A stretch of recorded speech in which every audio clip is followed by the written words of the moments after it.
ভবানী ভবন থেকে অভিষেকের বাড়িতে সুমিত লুকোচুরি শেষ।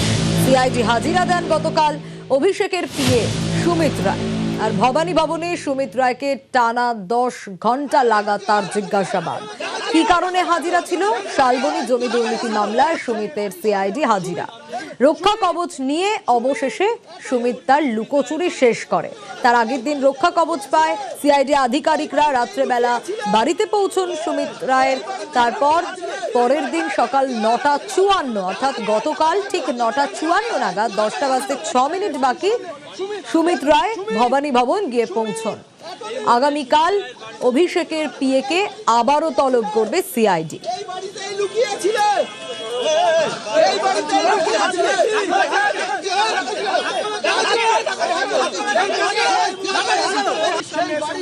গতকালের পর আজ আবারও অভিষেকের পিএকে তলব সিআইডির।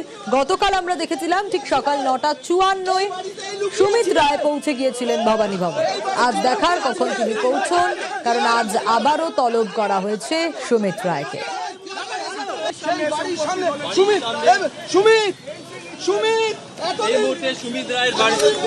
আর যে ছবি আপনাদের দেখাচ্ছি, গতকাল 10 ঘন্টা লাগাতার জিজ্ঞাসাবাদ। আর তারপর অভিষেক বন্দ্যোপাধ্যায়ের বাড়িতে, একেবারে ভবানী ভবন থেকে সোজা অভিষেক বন্দ্যোপাধ্যায়ের বাড়িতে সুমিত রায় তিনি পৌঁছে যান।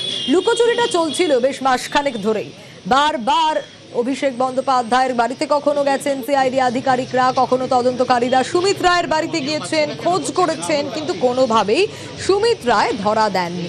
রক্ষা কবচ পাওয়ার পর সুমিত রায় অবশেষে গতকাল 9:54 সকাল ভবানী ভবন পৌঁছন। সেখান থেকে রাতে অভিষেক বন্দ্যোপাধ্যায়ের বাড়িতে যান। আজ আবারও তলব তাকে।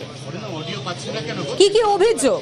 শালবনীতে দেদার সরকারি জমি দখল করে বিক্রির অভিযোগ। আর এই মামলাতেই শালবনী থানার পুলিশ সুমিত রায়ের খোঁজ শুরু করে।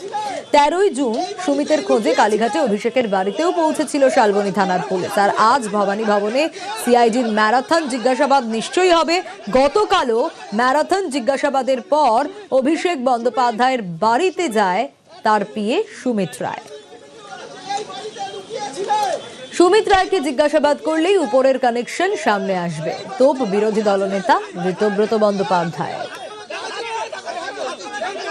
সুমিত রায় যেহেতু ক্যামাক স্ট্রিটের চার্টার্ড মাফিয়ার গোটা অপারেশনটা সুমিত রায়ের থ্রুতেই হতো, বা ধরুন কমিউনিকেশন, অতীতে সুমিত রায়ের সঙ্গে এরম ভাবে কথা বলার সাহস আমারও ছিল না। লাস্ট যে ফোনটা 4 মে পরবর্তী সময়ে ফোন করে বললো যে বস ফোন করতে বলেছে। আমি তখন বলেছিলাম কোন বস? হুগো বস। সুমিত রায় তো কমিউনিকেটর ছিল, বিভিন্ন নির্দেশ তো সুমিত রায়ের মাধ্যমেই আসতো। বা এগরার ওই যে ঠিকাদার, এই যে টুলু মণ্ডল যেহেতু এখন হট টপিক, এগরার ঠিকাদারের যে কথা, মানে টুলু মণ্ডলের বিরুদ্ধে সেই এগরার ঠিকাদার কেন বেশি লাফালাফি করছে, সেই ধমকটাও কিন্তু সুমিত রায়ের থ্রুতেই গেছিল। সুমিত রায় চার্টার্ড মাফিয়ার ম্যান ফ্রাইডে। সুতরাং প্রপার ইনভেস্টিগেশন মানে will lead all roads to রোমের মতো ক্যামাক স্ট্রিট পর্যন্ত সমস্ত রাস্তা নিশ্চিতভাবে পৌঁছবে। মানে সুমিত রায় অবশ্যই জ্যামিতিক নকশার একটা অত্যন্ত গুরুত্বপূর্ণ পয়েন্ট। আরও অনেক পয়েন্ট আছে, কিছু পয়েন্টের ডট কানেক্টেড। এখন সুমিত রায়ের সঙ্গে সেই ডটগুলো কানেক্ট করে আরও ওপরে কানেকশন হলে পুরো জ্যামিতিক নকশাটা বাংলার মানুষের কাছে ক্লিয়ার হয়ে যাবে। আর এই নিয়ে ডায়মন্ড হারবারের বিজেপি নেতা অভিজিৎ দাস তিনি কি বলছেন? আগেও অনেক অভিযোগ করেছেন তিনি সুমিত রায়ের বিরুদ্ধে, শুনুন। তো পালিয়ে পালিয়ে এতদিন ধরে বেরোচ্ছিল, কারণ অভিষেক ব্যানার্জির এই যে পুরো সাম্রাজ্যের মূল চাবিকাঠি হচ্ছে সুমিত রায়। সুমিত রায় হচ্ছে ডায়মন্ড মডেলের ওরি ব্রেঞ্চের সুমিত রায়। সুমিতকে না জেরা করলে কোনো কিছুই বেরোবে না। আশা করি যে তদন্তকারী সংস্থাগুলো জেরা করে ভাইপো সাম্রাজ্যের পুরো নথিপত্র উদ্ধার করতে পারবে, এবং কোথায় ও টাকা জমিয়ে রেখেছে, কোথায় কোথায় বিদেশে কোথায় কোথায় কী কী কিনেছে স্টেট, এবং আপনার কী কী ওরা ক্রিমিনাল অ্যাক্টিভিটিস সব কিছুই বেরোবে। সুমিত রায় অভিষেক ব্যানার্জির এই ডায়মন্ড মডেলের ফলে সব থেকে ক্ষতিগ্রস্ত হয়েছে আমাদের এই ডায়মন্ড হারবার বাসীরা। আমার তো এখন ভরসা রয়েছেই, তদন্তকারী সংস্থাগুলো ভরসা রয়েছে। আশা করবো যে এই যে প্যান্ডোরা বাক্সটা যেটা আমি ওপেন করেছিলাম, সেটার ভেতরে কি কি আছে সমস্ত কিছু বের হবে সুমিত রায়কে জেরা করার পরে। সিআইডি দপ্তরে যে গাড়িতে করে সুমিত রায় পৌঁছলেন হাজিরা দিতে, তাতে কি কোনো রাজনৈতিক ইঙ্গিত রেখে গেলেন সুমিত রায়? কেন কথা বলছি তার কারণ আপনি কি জানেন সিআইডি দপ্তরে কোন গাড়িতে হাজিরা দিলেন সুমিত রায়?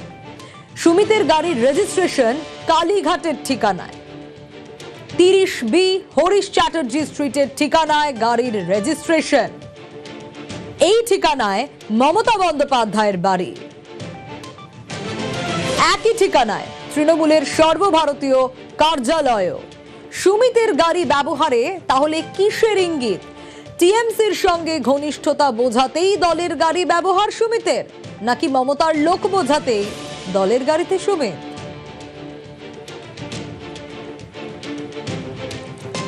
সুমিত রায় যে গাড়ি করে এলেন তাতে কি ছাপ রেখে যেতে চাইলেন, কি ইঙ্গিত করতে চাইলেন সুমিত রায়? এই প্রশ্ন ঘোরাফেরা করছে। কেন? তার কারণ সিআইডি দপ্তরে যে গাড়িতে সুমিত রায় হাজিরা দিতে এলেন তার রেজিস্ট্রেশন কোন ঠিকানায় জানেন? কালীঘাটের ঠিকানায়, 30B হরিশ চ্যাটার্জি স্ট্রিট। এই ঠিকানাতেই গাড়ির রেজিস্ট্রেশন। আর এই ঠিকানায় কে থাকেন? এই ঠিকানায় মমতা বন্দ্যোপাধ্যায়ের বাড়ি, একই ঠিকানায় আবার তৃণমূলের সর্বভারতীয় কার্যালয়। তাহলে সুমিতের গাড়ি ব্যবহারে কিসের ইঙ্গিত?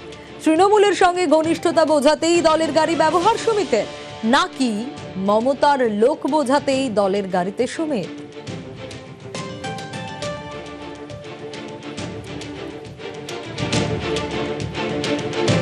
সিআইডি দপ্তরে হাজিরা অভিষেক বন্দ্যোপাধ্যায়ের আত্মসহায়ক সুমিত রায়, এবং যে কালো গাড়িতে করে তিনি হাজিরা দেন তার রেজিস্ট্রেশন করা রয়েছে অল ইন্ডিয়া ইউথ তৃণমূল কংগ্রেসের নামে। শুধু তাই নয়, সেখানে অ্যাড্রেস রয়েছে 30B হরিশ চ্যাটার্জি স্ট্রিট। সেই অ্যাড্রেসেই রয়েছে প্রাক্তন মুখ্যমন্ত্রী মমতা বন্দ্যোপাধ্যায়ের বাড়ি। শুধু তাই নয়, এই অ্যাড্রেসেই রয়েছে সর্বভারতীয় তৃণমূলের কার্যালয়। তাহলে সুমিত রায় এই গাড়িতে করেই কেন এলেন সিআইডি দপ্তরে? কোনো বার্তা দিতে চেয়েছিলেন তিনি যে তিনি তৃণমূল কংগ্রেসের ঘনিষ্ঠ লোক, নাকি তিনি মমতার লোক? এটাই বোঝাতে কি আজ এই কালো গাড়িতে করে সিআইডি দপ্তরে তিনি এলেন? এবং শুধু আসেননি, ঠিক সেই গাড়িতে করেই তিনি বেরিয়ে সরাসরি অভিষেক বন্দ্যোপাধ্যায়ের বাড়িতে প্রবেশ করলেন। কি বোঝাতে তাহলে এই গাড়ি করে সিআইডি দপ্তরে সুমিত রায় কোনো ইঙ্গিত রেখে গেলেন তিনি? গোটা বিষয়টাই নিয়ে কিন্তু ইতিমধ্যে তৈরি হয়েছে জল্পনা। ক্যামেরায় গোপালদার সঙ্গে রৌনক চৌধুরী, নিউজ 18 বাংলা, কলকাতা। এদিকে দেবরাজের তোলাবাজির আরো অভিযোগ সামনে আসছে। হ্যাঁ, ব্যবসায়ীর কাছে কোটি টাকার তোলাবাজির অভিযোগ। ব্যবসায়ীর কাছে 1,25 লক্ষ তোলা দাবি করে দেবরাজ। দেবরাজকে 50 লক্ষ টাকা দেন বলে দাবি ব্যবসায়ী। কোটি টাকা না পেয়ে কাজ বন্ধের অভিযোগ। দ্বিতীয় চার্জশিটে দেবরাজের বিরুদ্ধে এবার নতুন অভিযোগ।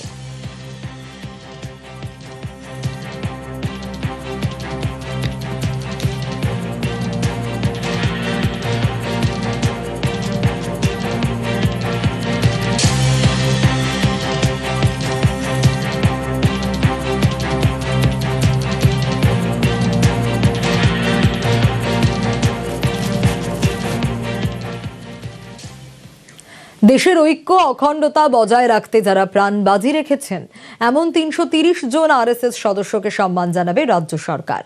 আজ নবান্নে পশ্চিমবঙ্গ লোকতন্ত্র সেনানী সম্মান তুলে দেবেন মুখ্যমন্ত্রী শুভেন্দু অধিকারী। দেশের ইন্টারেস্ট রাজনীতির উপরে নেশার ভাস,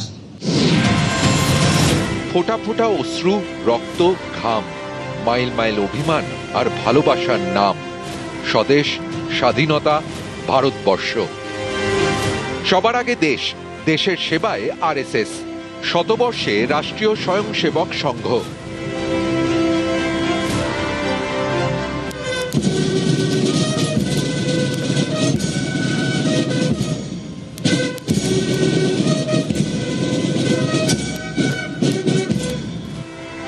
দেশের ঐক্য এবং অখণ্ডতা রক্ষায় যারা লড়েছেন, যারা শত শত দেশবাসীর ঘর বাঁচাতে ঘর ছেড়েছেন, এবার তাদের সম্মান জানানোর পালা, তাদের লড়াইকে কুর্নিশ জানানোর পালা।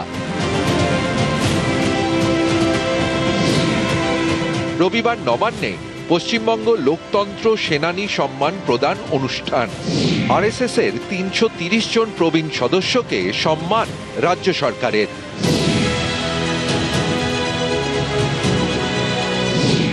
বিপ্লব রায়, জয়দেব সিংহ রায়, স্বামী অসীমানন্দ, সুনীল পদ গোস্বামী, মনোজ চট্টোপাধ্যায়, বিশ্বনাথ চক্রবর্তী, প্রতাপ বন্দ্যোপাধ্যায় এবং আরও অনেকে।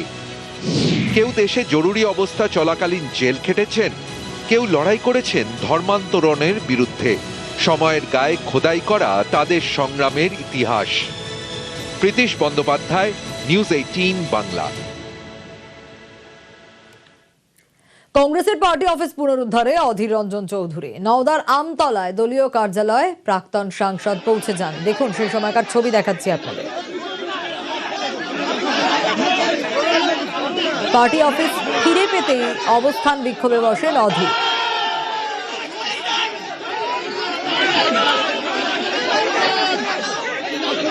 কিন্তু কি অভিযোগ? তৃণমূলের বিরুদ্ধে পার্টি অফিস দখলের অভিযোগ উঠে আসছে। পার্টি অফিস ফিরে পেতে পথে অধীর রঞ্জন চৌধুরী, আর পালা বদলের পর সেই পার্টি অফিস ফিরে পেতে কংগ্রেস মরিয়া।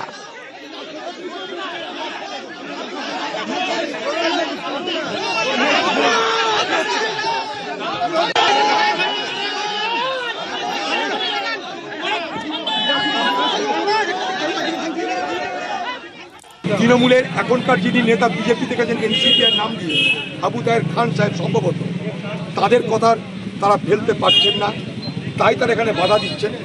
আমরা যখন সব কিছু বোঝালাম তারা বুঝতে পারলো, তারা তখন বলছে যে আপনারা একটু সময় দিন আমাদেরকে, আমরা এটার ফয়সলা করছি। আমরা বললাম 3 থেকে 4 দিন সময় দেওয়া হলো, যদি না হয় আন্দোলন আবার শুরু। একটা শান্তিপূর্ণভাবে আমাদের নিজেদের পার্টি অফিস দখল করার ক্ষেত্রেও সেই তৃণমূল জমানার যে ঐতিহ্য, সেই ট্র্যাডিশন আজও চলছে। অর্থাৎ ক্ষমতায় থাকলে ক্ষমতার অপব্যবহার করো, সেই স্বনামেই থাক আর বেনামেই থাক। আজকে আবু তাহের খান তৃণমূল নামে ক্ষমতায় নেই, কিন্তু এনসিপিআই নামে ক্ষমতায় আছে। তাই স্বনামে ক্ষমতা বা বেনামে ক্ষমতা যে নামেই থাক, তাদের ক্ষমতা ভোগ করার এখনো ব্যবস্থা আছে। News flash. অভয়ার স্মরণে নীরবতা পালন। আজ সব হাসপাতালে নীরবতা পালন। স্বাস্থ্য দপ্তরের সব অফিসেও নীরবতা পালন। আজ সকাল 11টা থেকে 11:02 পর্যন্ত নীরবতা পালন। আজ অভয়া খুনের 2 বছর। 9ই আগস্ট 2024 আরজি করে ধর্ষণ খুনের ঘটনা, আর আজ 9ই আগস্ট 2026 2 বছর পার অভয়ার স্মরণে নীরবতা পালন। পশ্চিমবঙ্গের মাননীয় মুখ্যমন্ত্রী শ্রী শুভেন্দু অধিকারী মহাশয়ের নির্দেশে আগামীকাল 9ই আগস্ট সারা পশ্চিমবঙ্গের সব স্বাস্থ্যকেন্দ্রে, স্বাস্থ্য প্রতিষ্ঠানে, সরকারি স্বাস্থ্য প্রতিষ্ঠান এবং সরকারি স্বাস্থ্যকেন্দ্রে আমাদের প্রিয় মেয়ে, আমাদের খুব কাছের মেয়ে, আমাদের হৃদয়ের মেয়ে অভয়ার এই আকস্মিক এবং অদ্ভুত মৃত্যু স্মরণে 11টা থেকে 11:02 নীরবতা পালন করা হবে। অভয়ার আত্মার শান্তিতে প্রদীপ উজ্জ্বলন করা হবে আত্মার শান্তিতে। আমরা ছোট্ট অনুষ্ঠানও করব, যেখানে যেখানে স্বাস্থ্যকর্মীরা আছে তারা নিজের মনের কথা বলবেন। আমাদের কাছে এই দিনটি না ভোলার দিন।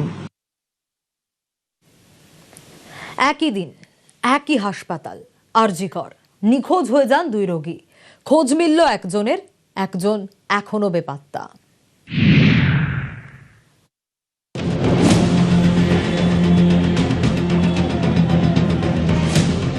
শুক্রবার আরজি কর থেকে নিখোঁজ হয়ে যান 2 রোগী, একজন বরানগরের আর একজন চিতপুরের বাসিন্দা। শনিবার খোঁজ মিলেছে চিতপুরের বাসিন্দা। এটা ঠিকই খবর একদম পুরো। আমরা এনএস অফিস থেকে আমরা একটি খবর পাই যে 2 জন পেশেন্ট, আমাদের ভাষায় বলি দেওয়ার অ্যাবসকন্ডেড।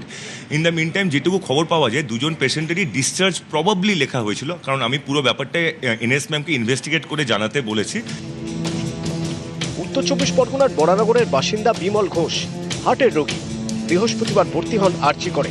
শুক্রবার সকালে হাসপাতাল থেকে নিখোঁজ হয়ে যান বছর 50 বিমল।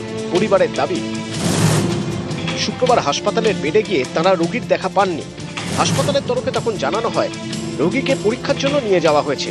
রাতে হাসপাতালের তরফে কল করে জানানো হয় বিমল ঘোষ নিখোঁজ হয়ে গিয়েছেন। আমার বন্ধুকে পাঠিয়েছিলাম যে ও গেছিল, ও গিয়ে বলছে গোপাল তোর ভাই তো বেডে নেই। কালকে 9টার সময় আমাদেরকে জানাচ্ছেন। গাফিলতি আছে হাসপাতালে? গাফিলতি তো নিশ্চয়ই থাকবে। বাড়ির এলাকার মানুষজন তারা উৎকণ্ঠায় দিন কাটাচ্ছেন। কখন বিমল ঘোষকে খুঁজে পাওয়া যাবে সেই আশায় দিন গুনছেন তারা। আমরা রাত্রিবেলা যখন আমরা করলাম তখন আমাদের পুরো মিলিটারি আমাদের পুরো ঘিরে ধরলো, তখন কিন্তু আমাদের মিলিটারি আসছে এ করছে যাতে আমরা কোনো গন্ডগোল না করি এ করি, তখন আমরা মিলিটারিদের দেখতে পাচ্ছি, কিন্তু চারিদিকে সব সিকিউরিটির মাঝখান দিয়ে মিলিটারির মাঝখান দিয়ে কী করে যে বেরিয়ে গেল সেটা আমরা বুঝতে পারছি।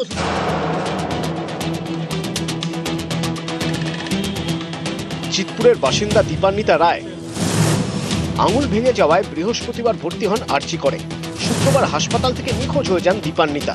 শনিবার তার খোঁজ মেলে। পরিবারের দাবি হাসপাতালের পরিবেশ পছন্দ হয়নি দীপান্বিতার, তাই কর্তৃপক্ষকে কিছু না জানিয়েই হাসপাতাল থেকে তিনি বেরিয়ে যান। যে ছুটি ডাক্তারবাবু বলে দিয়েছেন ছুটি লেখা হয়ে গেছে মানে আমার ছুটিটা হয় হচ্ছে সিস্টারদের বা দিদিদের এন্ড থেকে। অ্যাবসকন্ডিং মানে কিন্তু পুরো দোষটা আমি সবসময় আমার ঘাড়ে নিই ব্যাপারটা, কারণ অ্যাবসকন্ডিং জিনিসটা মানে কি যে এই যে কমিউনিকেশন গ্যাপটা, তো এটার জন্য কেউ না কেউ তো একটা দায়ী, এবং দায়ীর মধ্যে সবচেয়ে বড় দায়ী যদি হতে হয় সেটা অবভিয়াসলি হসপিটালের সুপার বা এমএসবিপিকে। সে দায়িত্ব আমি নিশ্চয়ই নিচ্ছি, এবং আমরা ভবিষ্যতে দেখছি, আমি ইআরএস এবং সিআইএসএফ স্যারদেরকেও বলেছি যে যখনই কোনো পেশেন্ট বাড়ি যাবে প্লিজ একবার চেক করবেন যেন হাতে যেন ডিসচার্জ সামারিটা থাকে। সুদীপ্ত সেন ও সুবীর দে, নিউজ 18 বাংলা।